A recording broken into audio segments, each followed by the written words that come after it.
જય ભીમ.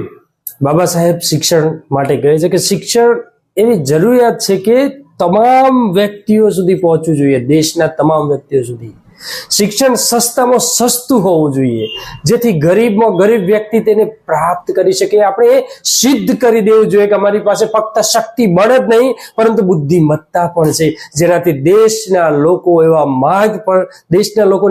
માર્ગ પર આપણે લઈ જઈ શકીએ જેથી એકતા તરફ જવાય. આપણે બધા એક બનીએ, જે આ માનસિક દિવાલો છે જાતિપાતિની એ તોડી નાખીએ. આ બાબા સાહેબના વિચારો છે કે ભારતના હરેક વ્યક્તિ માટે શિક્ષણ ફ્રી અને સસ્તામાં સસ્તું, કે છેવાડો વ્યક્તિ આ શિક્ષણ મેળવી શકે.